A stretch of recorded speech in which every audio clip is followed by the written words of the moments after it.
Hello friend, आज हम BSc final year में मैथमेटिक्स का second paper complex analysis start कर रहे हैं। MCP BSc MSc mathematics chemistry physics classes Shastri Nagar Jaipur.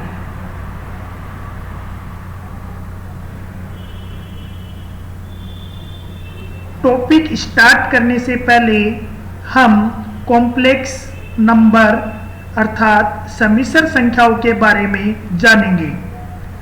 आपको पता है सम्मिश्र संख्या को z equal x plus iota y के द्वारा रिप्रेजेंट करते हैं।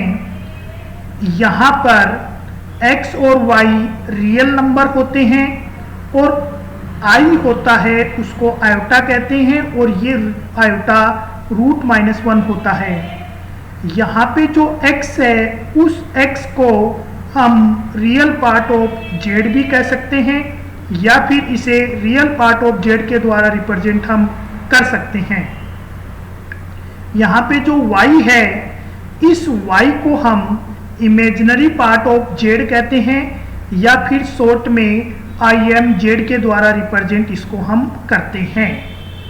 आपको पता है सम्मिश्र संख्या को z equal x plus iota y के द्वारा हम लिखते हैं। अब हम इसको z equal bracket x comma y bracket बंद के द्वारा भी हम इसको लिख सकते हैं। z equal x plus iota y आपको पता है सम्मिश्र संख्या होती है। अब हमें सम्मिश्र संख्याओं का समुच्चय लेना है, सेट लेना है, तो इस सेट को हम C के द्वारा रिप्रेजेंट करते हैं।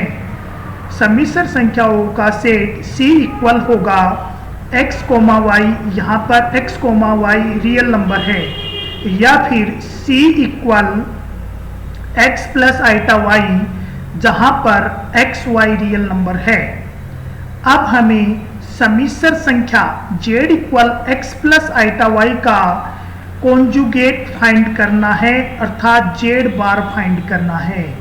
सम्मिश्र संख्या z के लिए z बार अर्थात संयुग्मी conjugate x minus iota y होगा। सम्मिश्र संख्या z equal x plus iota y का संयुग्मी z बार equal x minus iota y होगा। यदि हमें सम्मिश्र संख्या z equal x plus iota y का मापांक फाइंड करना है, मॉडुलस फाइंड करना है, तो उस मॉडुलस को हम z बार के द्वारा रिप्रेजेंट करते हैं। इसको r भी लिख सकते हैं। ये r√x² प्लस y² के इक्वल होगा। इसे z का मापांक भी हम कहते हैं। आपको पता है सम्मिश्र संख्या को z equal x plus iota y के रूप में लिखते हैं। x प्लस आइटा वाई को चरघातांक के रूप में लिखा जाए तो z इक्वल r e⁻θ होता है।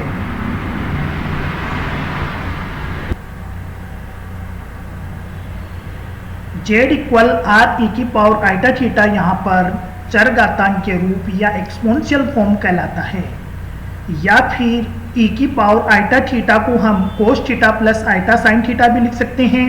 ये भी सम्मिश्र संख्या का अन्य रूप है। यहाँ पर अगर इन दोनों को कंपेयर करें तो x equal r cos theta, y equal r sine theta होगा। यहाँ पर r z का मापांक कहलाता है तो ये √x² प्लस y² होगा। थीटा यहाँ पर z का पूर्णांक कहलाता है जो tan इनवर्स y/x होगा। थीटा को z का पूर्णांक भी कहते हैं, एम्पलीट्यूड भी कहते हैं और आर्ग्यूमेंट भी कहते हैं। ये सारी चीज़ें आप पहले पढ़ चुके हैं। अब हम अपना चैप्टर स्टार्ट करते हैं। अपने पास में यहाँ पर चैप्टर है एनालिटिक फंक्शन, विश्लेषिक फलन। तो विश्लेषिक फलन पढ़ने से पहले हम फंक्शन के बारे में चर्चा करेंगे और वो फंक्शन होगा सम्मिश्र फलन, कॉम्प्लेक्स फंक्शन। सम्मिश्र संख्याओं के बारे में आप पहले पढ़ चुके हैं। सम्मिश्र संख्याओं को हम z के द्वारा रिप्रेजेंट करते हैं। यदि मुझे सम्मिश्र संख्या z का फंक्शन फाइंड करना है तो वो fz होगा। यदि fz को मैं w मान लूँ तो ये w यहाँ पर सम्मिश्र फलन कहलाता है। एग्जाम्पल है w बराबर e⁻z, W equal 1/z², W equal z³। यहाँ पर z क्या है, यहाँ पर z एक सम्मिश्र संख्या है। अगर उसको फलन के रूप में लिखा जाए तो z³ लिख देंगे, 1/z² लिख देंगे, e⁻z हम यहाँ पे लिख देंगे। डेफिनेशन देखिए, यदि किसी दिए हुए क्षेत्र D में z के प्रत्येक मान के लिए W के एक या एक से अधिक निश्चित मान हो, यहाँ पर हम z की वैल्यू रखेंगे तो यहाँ पर W के एक भी मान आ सकते हैं, W के एक से ज़्यादा मान भी आ सकते हैं, तो ये WZ का यहाँ पर सम्मिश्र फलन कहलाता है। इसको W बराबर FZ के द्वारा रिप्रेजेंट करते हैं। ये यहाँ पर सम्मिश्र फलन के एग्जाम्पल दे रखे हैं। चूंकि यहाँ पर W एक सम्मिश्र फलन है तो इसके अंदर रियल और इमेजिनरी दोनों संख्याएं होगी, तो W बराबर U प्लस आइटा V ले सकते हैं हम यहाँ पर।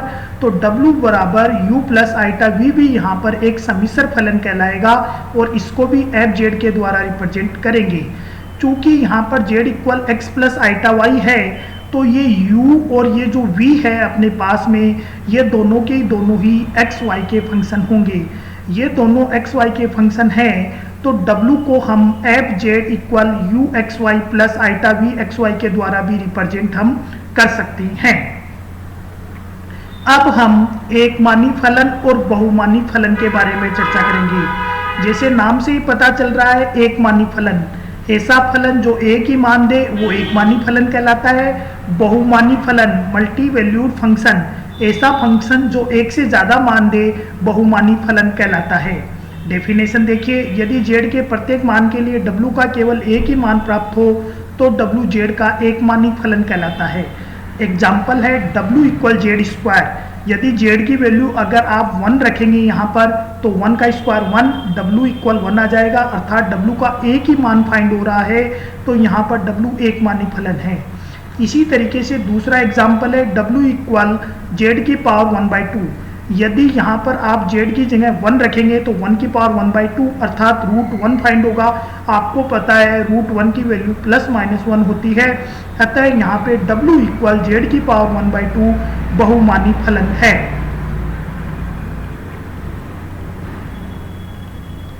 अब आप 11th क्लास से लिमिट के बारे में पढ़ते आ रहे हो। लिमिट आपने पढ़ी है तो 11th क्लास में आपने पढ़ा था, यदि किसी फंक्शन की लिमिट फाइंड करनी है और z0 की तरफ जा रहा है तो आप z की जगह z0 रखने के बाद में अगर उसकी कोई फाइनाइट वैल्यू आती है तो आप कहते हो उसकी लिमिट एग्जिस्ट करती है। इसी तरीके से कॉम्प्लेक्स फंक्शन f(z) के अंदर z की जगह z0 रखने पर उसकी वैल्यू l फाइंड हो जाती है, तो हम कहेंगे f(z) की लिमिट एग्जिस्ट कर रही है। ये तो 11th और 12th क्लास की डेफिनेशन थी। इसी तरीके से रियल एनालिसिस के अंदर आपने सेकेंड ईयर के अंदर लिमिट की डेफिनेशन पढ़ी थी। z0 की ओर अग्रसर है, मतलब z0 की तरफ जा रहा है, जीरो नहीं हुआ है, तो z और z0 का अंतर बहुत ही छोटा है, 0 और डेल के बीच में है, तो f(z) और l का अंतर भी बहुत ही छोटा होगा। ये भी अपने पास में लिमिट की डेफिनेशन है। तो लिमिट की डेफिनेशन होगी यहाँ पर, किसी बिंदु z इक्वल z0 के निष्कासित प्रतिवेश में परिभाषित फलन W इक्वल f(z) की सीमा z इक्वल z0 की ओर प्रवृत्त होगी। लिमिट z से z0 की तरफ जा रहा है, अर्थात z से z0 की तरफ जा रहा है, मतलब दोनों लगभग इक्वली है, तो उस दशा में f(z) की लिमिट क्या होगी, l होगी। यहाँ पर इप्सिलॉन और डेल बहुत ही छोटी पॉजिटिव क्वांटिटी है। इसी तरीके से हम कंटिन्यूटी या सतत के लिए पढ़ेंगे। माना फलन f(z) संवर्त परिबद्ध क्षेत्र D में परिभाषित, तब f(z) क्षेत्र D के किसी बिंदु z0 पर कंटिन्यूअस कहलाता है यदि इप्सिलॉन ग्रेटर देन 0 के संगत डेल ग्रेटर देन 0 इस प्रकार से विद्यमान हो। ये सेकेंड ईयर में आपने कंटिन्यूटी की डेफिनेशन पढ़ी थी। कोई फंक्शन z0 पर कंटिन्यूअस होगा कब, f(z) minus f0 less than epsilon, जबकि z माइनस z0 b का अंतर भी बहुत ही छोटा हो। लिमिट के फॉर्म में हम इसको इस तरीके से हम लिख सकते हैं। अब हम एक एग्जाम्पल लेते हैं, उसके अंदर अब हम एक एग्जाम्पल लेते हैं। एग्जाम्पल है, अपने पास में कोई फंक्शन एफ जेड, दो मान रहते हैं इसके।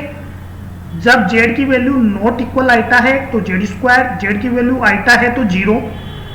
तो मैं यहाँ पर इसको कंटिन्यूस बताना है मेरे को।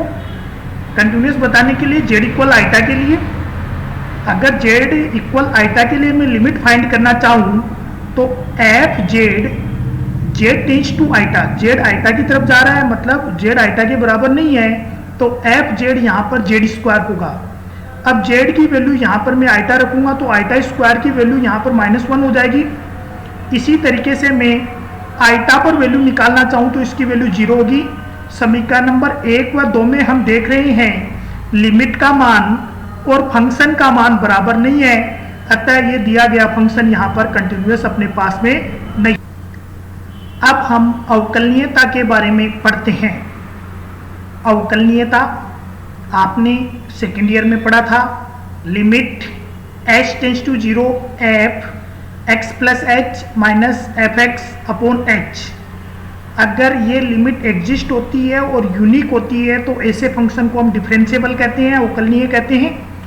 इसी तरीके से यहाँ पर फलन F Z complex variable Z के लिए स्वतः अवकलनीय होगा, डिफरेंशिएबल होगा। कब होगा ये डिफरेंशिएबल? यदि limit del Z tends to 0 F Z plus del Z minus F Z upon del z exist करे, विद्यमान हो, अर्थात यूनिक हो, तो इसे हम एफ डे जेड के द्वारा रिप्रेजेंट करते हैं। ये लिमिट आपको तब काम में लेनी है जब आपको एवरीवेयर एनालिटिक, एवरीवेयर अवकलनीय पूछा जाए, सर्वोत्तर अवकलनीय पूछा जाए, तब अपने को ये फॉर्मूला यहाँ पर काम में लेना है। इसी तरीके से यदि अपने को किसी पॉइंट पर डिफरेंशिएबल पूछा जाए, किसी पॉइंट पर अवकलनीय पूछा जाए, तो अपने को अवकलनीयता के लिए formula F dash Z 0 limit Z tends to Z 0 F Z minus F Z 0 upon Z minus Z 0 वाला फॉर्मूला लगाना है। अगर इसकी लिमिट अपने पास में अद्वितीय हो, अद्वितीय का मतलब इसका एक ही मान आए, तो ये यहाँ पर फंक्शन एफ जेड जेड बराबर जेड 0 पर अवकलनीय होगा। अब हम एक इम्पोर्टेंट एग्जाम्पल लेंगे जो अपने को राजस्थान यूनिवर्सिटी 2008 के अंदर भी पूछा गया है। ये एग्जाम्पल है, सिद्ध कीजिए फलन एफ जेड जेड की पावर n, यहाँ पर n एक पॉजिटिव इंटीजर है, अपने को बताना है ये सर्वोत्तर अवकलनीय होगा, अर्थात एवरीवेयर डिफरेंशिएबल होगा। तो अभी अभी मैंने आपको बताया था, अगर किसी फंक्शन को एवरीवेयर डिफरेंशिएबल प्रूफ करना है तो अपने को ये वाला फॉर्मूला यहाँ पर काम में लेना होगा। अगर किसी पॉइंट पे डिफरेंशिएबल प्रूफ करना है तो याद रखना है आपको ये वाला फॉर्मूला काम में लेना है। अपने को चूंकि यहाँ पर function F Z equal Z की पावर n दिया गया है, इस फंक्शन को एवरीवेयर डिफरेंशिएबल प्रूफ करना है, तो हम यहाँ पर एवरीवेयर डिफरेंशिएबल होने के लिए हम जानते हैं फॉर्मूला होता है F dash Z limit del Z tends to 0 F Z plus del Z minus F Z upon del Z. यदि हम इसकी लिमिट अद्वितीय यूनिक बता दे और बता दे कि इसकी लिमिट एग्जिस्ट कर रही है, तो ये फंक्शन यहाँ पर एवरीवेयर डिफरेंशिएबल होगा। तो मैंने एफ डे जेड बराबर ये ले लिया। चूंकि मेरे को यहाँ पर एफ जेड बराबर जेड की पावर n दे रखा है, तो मैं एफ जेड बराबर जेड की पावर n यहाँ पे रखने पर F Z plus del Z की जगह आप जेड की पावर n रखेंगे तो ये यहाँ पर जेड प्लस डेल जेड की पावर n बन जाएगा। इसी तरीके से एफ जेड जेड की पावर n बन जाएगा। अब हम द्विपद प्रमेय यहाँ पर लगाएंगे। द्विपद प्रमेय से हम जानते हैं a प्लस बी की पावर n इक्वल a की power n plus n a n minus 1 into B plus n n minus 1 upon factorial 2 a n minus 2 B square plus plus b की पावर n होता है। अर्थात यहाँ पर ए की power घटती जाएगी और b की पावर यहाँ पे धीरे धीरे पहले 1 फिर 2 और लास्ट में b की पावर n हो जाएगी।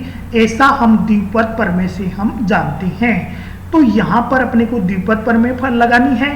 तो यहाँ पर a की वैल्यू यहाँ पर z है, b की वैल्यू यहाँ पर डेल z है, तो हम यहाँ पर द्विपद प्रमेय लगा देंगे।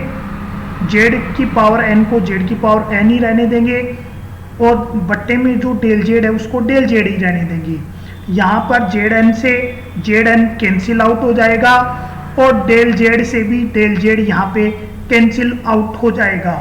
कैंसिल आउट होने के बाद में अपने को यहाँ पर Zn minus 1 Nn minus 1 upon 2 Zn minus 2 del Z ये फाइंड होगा।